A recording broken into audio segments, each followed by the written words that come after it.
Hello and welcome back to my channel. My name is Sam. In today's video, I'm going to be doing the New Year Booktuber Tag video. I believe this was created by Jesson from Jesson Reads Romance in, was it 2022? I think it was 2022. I could be wrong, but I think I'm right. Anyway, there are 8 questions, and this is just kind of plans sort of for the new year. Kind of, books you plan to read, what goals you have. So let's just get into it. I do have the questions written down in my book here, so I'm gonna be holding on to it and probably looking down at it for a little bit, so don't mind me. So question number 1 is, what are you most excited for in 2025? Now, this is gonna be kind of like a cliche, cheesy answer, but just like new beginnings, a new fresh start to the year. I don't really have any like fun trips planned, anything sort of that I'm looking forward to in 2025. I'm just looking forward to a new year. I feel like a lot of us can relate to that. It just feels like, okay, let's start fresh. You have all of these goals and things that you want to do in the new year. And New Year is just, it's a very exciting time. So that's what I'm looking forward to. Okay, so then we have question number 2, which is, do you have a Goodreads challenge goal and why that number? So this year I'm going to do something a little different than I normally do, which it's not really that different or crazy, but I'm going to set my goal to 50 books because I always, towards the end of the year, start feeling a little panicked because if I'm behind on my Goodreads goal, I'm like, okay, I've got to catch up. And then I feel bad about myself if I don't reach that goal. So this year I want to take the pressure away and 50 books. I know that I will read 50 books in a year. And you know what? Anything after that, great. So just lowering that sort of expectation and that pressure that I always put on myself to read 200 books, 100 books, 150 books. So this year, actually, well, in 2024, I think at the beginning of the year, I set my goal for 150, knew that I wasn't going to reach that, and then ended up setting it to 125. And I did end up reaching it, but I was hustling, okay? Really hustling to make that. And I don't want to do that. So we're just going to take it easy, set it at 50, and we'll just see how the year goes. Okay. So number 3 is list 3 5-star predictions. Now I do have 4 because I could not pick. So the first one that I have is Rewind It Back by Liz Tomforty. This is book 5 in her Windy City series. This one comes out May the 20th, I believe. And this is Rio's story, okay? Rio has been teased for a very long time. I love Rio and I'm so excited to dive into his character and his story. And my track record with Liz Tomforty is great. I've given all of her books 5 stars. Well, all of the ones that I have read, I've given them 5 stars. So I don't think that this is going to be any different. And then we have Great Big Beautiful Life by Emily Henry. This one comes out April 22nd. I've had really good luck with Emily Henry in the past as well, so I think this one is probably going to be a 5-star read, and the cover is stunning. And then we have another stunning cover, Say You'll Remember Me by Abby Jimenez. Her last 2 releases have hit it out of the park for me. This one I think is going to be the same. This one comes out April 1st. Really looking forward to that one. And then the last book that I have is Atmosphere by Taylor Jenkins Reid. This one comes out June 3rd. It's been a while since I have read a Taylor Jenkins Reid book, and it's been a while since she has released a book. When did she, so her last book she put out was Carrie Soto Is Back. And I think that was in, is that 2019 or 2021? I don't know. It's been a few years, so I'm just really looking forward to a new TJR book because I love her books so much. So question number 4 is, what genre, subgenre, or trope do you want to read more of? I really want to read more dark romance. I used to read so much dark romance, especially even before I started my channel. I read, I can't tell you how many dark romances. That was like my one thing that I always went back to. I loved me some dark romance. And over the years, I've just kind of fallen off of dark romance. And I think it's because the books that are marketed as dark romance now, for me, it's just like the darkness of it is shock value. Or they're marketing like a bully romance as a dark romance. And I'm like, no, I want dark.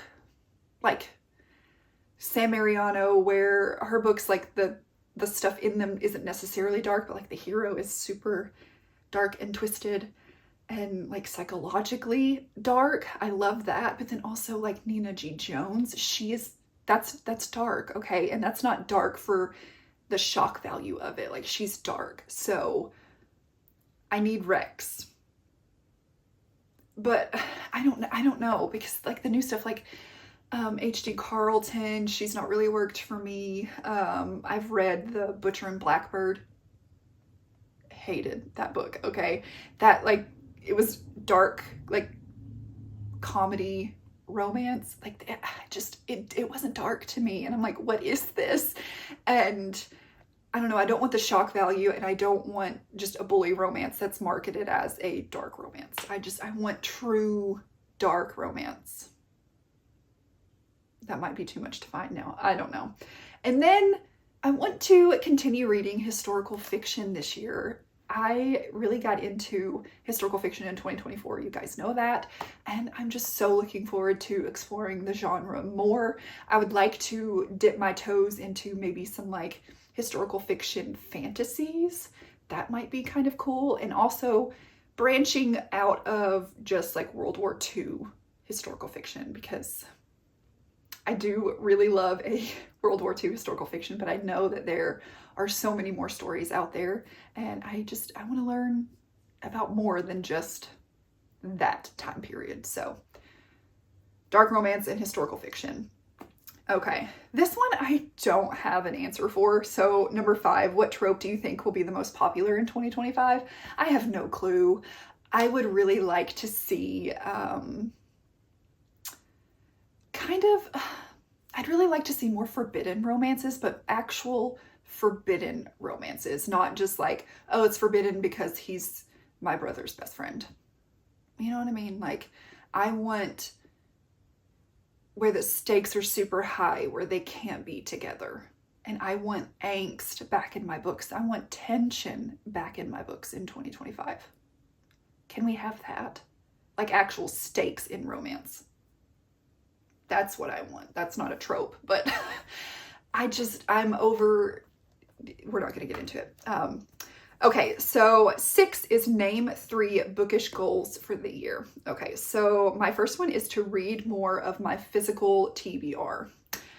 And I do have a plan to do that. I know some people have been doing a like bookshelf ultimatum or read it or unhaul it videos where they will read books that they already own and vlog it and then decide like, okay, I'm going to get rid of this. Or there's like, if you don't read them, you have, I don't know, some sort of like punishment or something. I don't know. I haven't figured it out yet, but I do know that I want to vlog that. So I think I'm going to come up with some sort of like system, or maybe I'll do, because typically I will do like 24 books to read in 2024, and I put those in like a jar, and then I will pick out books to add to my monthly TBRs, which I failed on in 2024, but 2024 was a big year.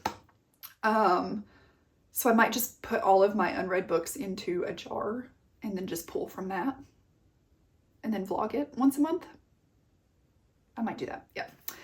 And then I want to be more selective of the books that I am reading. I don't want to just see like a super hyped book or a super popular book by a super popular romance author and just read it, because 8 times out of 10, those books end up not working for me, and they're the books that I am the most disappointed with. Now, there are some very popular books by very popular authors that I do want to read, but like, I don't know, some of these like, I don't want to sound bad, but like the really big on TikTok and really big on Instagram authors that it's just like a lather, rinse, repeat kind of with all of their books. I don't want to do that anymore. I want to find different things. I want to read different things. I want to read things that aren't just tropes. Yeah. Okay. And then this one is going to be tough for me, but it also leads into a personal goal. So I only want to purchase books that I have read and loved. And if it's part of a series that I am already reading and loving and a new book comes out, I can get that book. But I don't want to just be bringing in just hordes of books like I usually do. Now, in 2024, I was pretty good about it, but I did also downsize in 2024 quite a bit. And so I like where my book collection is right now. I do think that I could stand to get rid of like a few more books, but yeah, I don't want to be buying any more bookshelves, and I just don't want to just keep hauling books all the time. I don't need them. I need to read what I have, and I need to know that I like the book before I buy it. So the next one, so question 7 is name 3 personal goals for the year. So my first one leads kind of into don't buy books unless you've read them and loved them. I want to participate in a no buy or a low buy in 2025. I've been seeing this all over my TikTok of like people, I'm not buying this in 2025. I'm only going to allow myself to buy these items, or if I use this up, then I can buy something. I don't really know how I'm going to do it yet. I was thinking of doing like maybe an every other month. I don't buy things, but I don't know how well that will work. Or maybe I can just set myself a budget and then I don't go over that budget, because I am someone who's very easily influenced, and I do like the joy that a new package brings me, okay? So I don't want to just completely deprive myself, because I know if I do that, then I'm just going to end up going crazy, and then that would defeat the whole purpose. So possibly like doing an every other month thing where I allow myself to buy things one month and then not the next month, or just sticking to a budget. I don't know how I'm going to do that yet, but definitely want to do something of the sort. And then I want to work out 5 to 6 days a week. I thought about doing 7, but I do like on Sundays or Saturdays to just sit. I like one day a week where I'm like, I'm not gonna do anything. I'm just gonna sit here. So yeah, now that we have our home gym, I think it will be so much easier for me to get up and move my body. And I want to take advantage of having a home gym, because that is a very, very big privilege that I have, and we've spent a lot of money on that. So I want to use it and have it bring me joy again. Like going to the gym used to bring me so much joy, and over the past few years, it's been something that I've not been motivated to do, but lately I am motivated and I want to go and I want to do it. So I want to keep that momentum going. And I also want to try like different workouts too. Not necessarily like me in there lifting heavy weights 6 days a week. Maybe one day I'm just doing core and like stretching and maybe doing some cardio, or maybe like trying some yoga or Pilates, because I know that a lot of people have YouTube channels where they'll like show like beginner yoga, beginner Pilates. Maybe trying something like that where I'm not like I'm moving my body in a different way. So that is personal goal number 2. And then number 3, this one is going to be probably the most difficult for me. And I want to put myself out there. And that means I need to try and make friends while I'm here. We're going to be here for a little bit, and I don't want this to end up like Florida, where I just sat in the house pretty much all the time, and I didn't have any friends in Florida when we were there for like 2.5 years. And I don't want that to happen here. So my first step into this is there is a book club that some of the wives do on base. And I've been saying like every month since we've got here, like, I'm going to go next month. I'm going to go next month. And then I always find some excuse not to go. January, this month, I'm going to do it because they're reading The Wedding People. And that's a book that I have really been wanting to read. And I think it would be something really cool to discuss that book, and then also just meet other people who are readers here and potentially make a friend from it, you know? And if it only ends up being like, I go once a month to a book club, like, hey, that's still me getting out and going to a book club. So those are my 3 personal goals. And then the last question, question number 8, is what do you want to leave behind in 2024? And everything. 2024 was a good year and a bad year.